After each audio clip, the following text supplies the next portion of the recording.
did you hear Margot Robbie's production company, Lucky Chap, is set to produce a movie of The Sims? Yeah, it's a weird one to hear about. I mean, I just don't know what angle they're going to go for. Will it just be like an episode of The Block with a bunch of freaks like speaking weirdly, you know what I mean? Like, what goes on? Is it just a renovating movie? Yeah, well, I mean, if you don't know what The Sims is, it's one of the best-selling live simulation video games of all time. It sold nearly 200 million copies worldwide. Nuts. Yeah, absolutely insane. And, of course, in Sims, none of the Sims speak in any real language. They speak in something called Simlish, and it sounds a little bit like this. Yarmy Denzel table doofs, Ibi Duka Mimi shoops, Hippie keeps the upper goop. That's Katy Perry doing a rendition of her song Last Friday Night for The Sims. Oh, and if it's going to be anything like that for a feature-length movie, it's going to piss me off. That is so Yeah. annoying. Well, I am wondering how this movie might go. You know, I was thinking, what could I compare it to? And I thought maybe the Lego movie, how that's like animation Lego, but then at the end of the movie you find out it's, you know, Will Ferrell is actually just a dad who's playing Lego in his basement. And I was thinking, will it be from the perspective of someone playing The Sims and then they go into the computer and, you know, they interact with The Sims? Or is it based that The Sims is a real place? Yeah, well, then it just turns into a soap opera, right? Nothing that interesting happens in The Sims. Like, at most, you choose your player to be an astronaut. That's kind of cool. You get to go to the space base, do the motherload cheat. You get rich. So what else can you really do? I'm a little worried, but I'm also a little excited to see how this movie comes out. And I was thinking, geez, I cannot wait for a trailer. But I thought, why wait when we could try and figure out, you know, what it might be like right now on the show? We can assume exactly what this trailer will be like and what the movie will be. Hell, maybe even pitch them a new idea. Should we give it a go? See if we can do a bit of a live trailer right here? Yeah. All right, here we go. Here's the Sims theme music. In a world where anything is possible, one sim is about to change the world. Nolo Halo, Bolo G. Finding out about himself and others. Billa, no Bolo Jew. Which actor do you reckon will take up the script? Brad Pitt takes one look. What the hell? Adam Sandler. I don't know. It has to be. The other day, I had a bit of a bad one where I went to the loo here at work, you know. Then, you know, go back, do my work, go out for a bit of lunch, come back, do a bit more work. Probably go back to the loo. Yeah, well, then eventually I did go back to the loo. It was probably about 3 hours in between. Yeah, sure. And as I get there and, you know, I start getting to business, I realize, oh, geez. Oh, my God. Don't say that. Get into business. What do you mean? I just wouldn't. Go on. So, as I'm there doing, you know, my thing. Paperwork. Yeah, stapling, you know. I realized, oh, geez, my zip's been undone this entire time. Wow, for like 3 hours, For like was it? 3 hours. Just Jeez. didn't realize. No one said anything, so hopefully it wasn't noticeable. You really hope that when you're working with colleagues / friends that they would point it out. Because surely surely one person saw it and thought, geez, I better let Tom know that the flyer's undone. He's making a fool of himself. Yeah, well, you say / friends, I will be slashing the friendship. Yeah, everyone's cut off. It's work colleagues from now on. I had a terrible one with the fly undone about 2 years back. I reckon it was only a few weeks into us doing the breakfast show when we started, and Pete Malinauskas came in for an interview. Yeah. And the whole time I realised that the fly was undone because we did a picture with him, had my arm around him. Someone zoomed up on the crotch and they were like, you know, you've had your fly undone this whole time around Mally. I was like, yeah, well, for the entirety of the interview, meeting him, and then for the photo shoot afterwards with the bloke. It's just like, undone. What is this place? Like, you know, maybe Mally could have told me. He should have given me the heads up. Should have given you the heads up. But it did start us talking about these wardrobe malfunctions. I was telling you, I remember this time in year 12. I was in drama class. First lesson of the day. One of the blokes, he pops a squat and his like pants split. Yeah. Right up the middle. Nah, not what you want. That's a dangerous... Had to go through the rest of the day, safety pins. Yeah, a pants splitting situation at school is a nightmare. That's a living hell. People will jump on that ASAP to give you shit. Yeah, we are going to open up the text line in just a moment. 0428 927 927. What was your wardrobe malfunction? I had another time recently on a night out. I caught something on my shirt. I think it was my watch caught on my shirt. And it ripped a button. Yeah. But it was like a middle button, not a top one or anything. Yes. So it was either I had to like dress the buttons down all the way basically to the belly button, or I just had this massive gap which was showing my belly button. Is that guy doing a Superman with his muffin top about to rip into his new costume? We're opening up the text line now, Adelaide, 0428 927 927. Hey, we're going to cross over to Kylie in Henley Beach. Kylie, good morning to you. What was the wardrobe malfunction? Oh, I don't know if I could beat the two souls coming up at a nightclub, boys, but my girlfriend was actually just getting out of the limo, about to walk down the aisle in her beautiful silk wedding gown. Oh, and wow. the limo driver slammed her wedding gown in the limo door and ended up with grease all down the back of her wedding gown. So she had to walk down the aisle with a big grease stain. Oh, I was going to say, what happens, it Kylie? Did everyone just not say anything? It just wasn't the discussion. Everyone was like, oh, he just won't make any comments. She obviously knows it looks terrible. Did she realise the grease stain was there? Oh, they all knew. The mother and the bridesmaids all, they all knew. And there was literally nothing that they could do about it. They were at the front of the venue and she just had to walk down the aisle and nobody said anything. And it wasn't until later on we sort of asked, what happened to your gown? What the hell is that? Yeah, she told us the story. Yeah, pretty much. What happened with the limo driver? Do you get your money back? I didn't actually follow it up with her, to be honest with you. I think it was a bit of a touchy subject. Yeah. Well, definitely hope. Oh, Kylie, I reckon that's the right call. Cheers, Kylie. Hey, Benjamin in Morphettvale, tell us, what was the wardrobe malfunction? So many years ago, I worked in events industry. I was doing an event at the convention centre, about in front of 600 or so people. Yeah. In front of everyone, the seam of my shorts ripped open. Ooh. Oh, no. Really? In front of, did you say in front of 600 people? Yeah, it was a fully packed amphitheatre, and I was on a platform operating a camera, and they just let it open. It's so funny. It's like imagining, when you have to imagine yourself naked to like make yourself less anxious or whatever in front of the crowd. You're pretty close to it.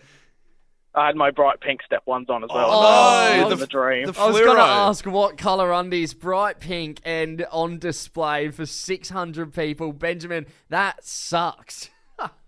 Oh, well, you live and you learn. Hey, good story right there. What did you learn? Wear looser shorts that won't like break at the seam, or? What I learned is if you can stand very still for 2 hours if you try hard enough. Yeah. And just don't move. No one can see it. Just camouflage. Yeah, that's it. Like everyone's like a T-Rex. Benjamin, we got a double pass to Frankie Wire and Sash coming your way, mate.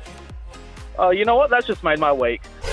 Hey, Tom, when you're traveling somewhere, you're always pretty bound to be in a bit of an uncomfortable spot. If you're on a plane, it's very small seats. You could be next to someone annoying, baby crying, all stuff like that. Yeah, absolutely. I didn't realise you'd have the same as well with an overnight bus, because I've never done it, and I thought maybe they're kind of spacious or something. Yeah, okay. Yeah, when I think overnight bus, I kind of just think of what I've seen from like American TV. Like the Harry Potter purple bus. Well, this one does not contort or shrink. It is just a normal standalone bus. Damn, well, okay, I'm going into this blank then. I know nothing. Yeah. But pretty much one of our mates, Zaf, he's gone on an overnight bus trip just to cut down on money, make it a bit cheaper. And he's gone from Adelaide to Melbourne to meet with a bunch of friends for St. Paddy's Day. Right, so okay. He did it last weekend, and he's come to me and told me the wildest story. He didn't think much was going to happen on this bus trip. Yeah, it'd be a pretty, standard bus trip, usually kind of boring, earphones in, and just end up falling asleep. 100%. Not what happened. Right. So he's sitting next to this guy who's already really annoying. He's taking up a lot of the room. They're shoulder to shoulder, and they're not really making any conversation. It's about 4 o'clock in the morning at this point.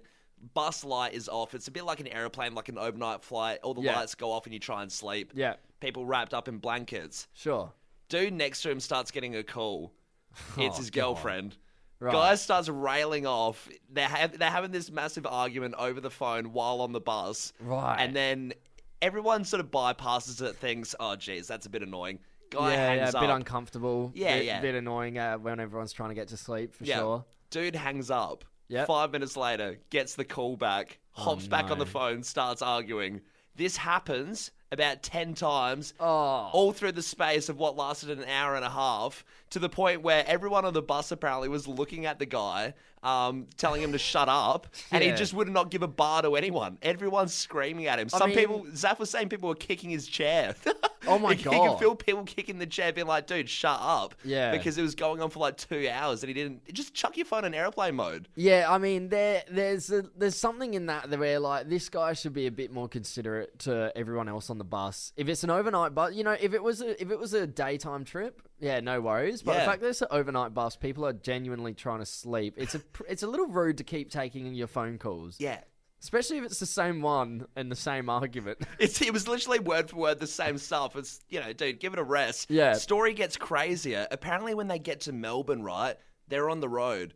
The girlfriend flies out in a car, speeds up, drives in front of the bus. Oh my God. So she's come out of nowhere. So all of a sudden these people at 5:30 in the morning on the bus are like, this is like the movie Speed or something. Yeah, or The Dark Knight. Is Everyone's the like- Joker on board? Batman's about to board. And you're like, everyone on the bus was like, what the hell is going on? She hops off and she's like screaming at the bus driver saying, get him out. I want to speak to him. The guy my just keeps God. sitting down. He doesn't hop off. And he's like, sorry about that, guys. And then as soon as she stepped out of the way, bus driver, who was this Irish guy, just floored her in his accent. He's like, we're leaving. And he just like banged it down the road. Not on St. Paddy's Day.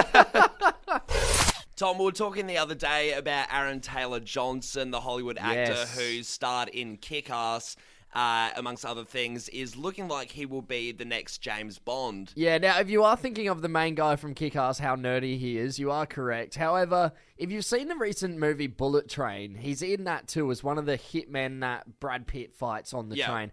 And tell you what, he has got a bit of a suaveness to him these days. Yeah, okay. He's not that little nerdy kid from Kick-Ass anymore. So I'm all for this decision if he takes it on board. Good, because it was the equivalent of McLovin getting James Bond for a little bit there, and I was kind of concerned.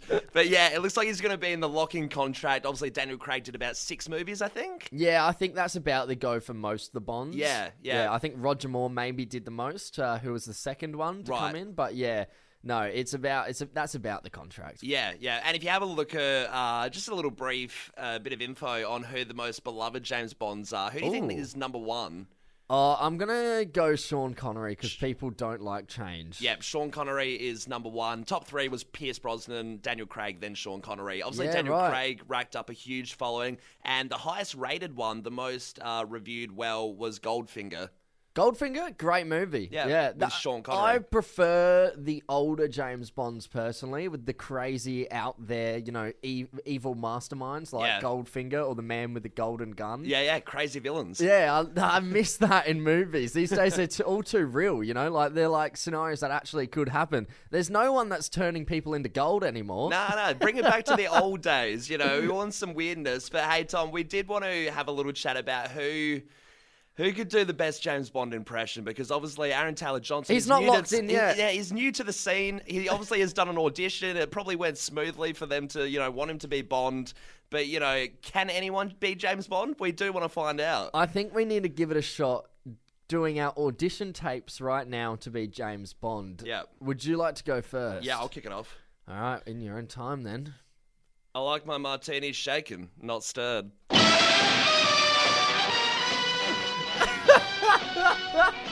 All right, Aaron, you can sit back now. I'll take this one for the next 6 movies. For everyone in the car right now, Callum looked at me, raised an eyebrow, like he was trying to pick me up at the bar.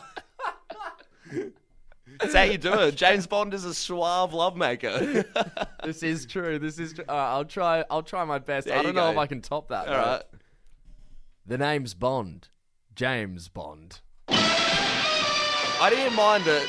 No eyebrow raise, though. I think that's a key I part. don't know how to raise one. I can only raise both, and I thought Yeah. that might come across like I might be one of the crazy villains. Yeah, maybe just go for the villain route. Yeah, Put a growl in maybe. your voice. Hey, look, we want to open it up to the Fresh Fam here. 1300-737374. You can give us a buzz now and give us your audition. Somebody has called up. They must think they have a better audition tape than us to become the latest James Bond. Well, this is a spanner in the works because I thought we were going to be the first duo James Bond. Yeah.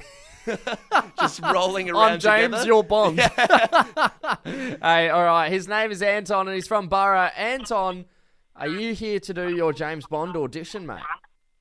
Absolutely. All right. Well, in your own time, give us what you got. Okay, so my name's Bond, James Bond. I like my coat.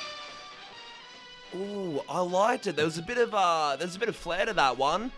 Anton, were you going for a bit of an English accent at the end of there? Yes. Yeah, okay. Good So touch. going traditional. Nice They, touch. the producers would like that, I'm sure. Just when I thought it would be a duo, James Bond, Anton, I think we're going to have to extend it to a trio. We'll have to break the James Bond into 3 syllables Anton, when we introduce ourselves. Welcome to the James Bond trio. You got a steel branded egg ski coming your way, mate. Fantastic.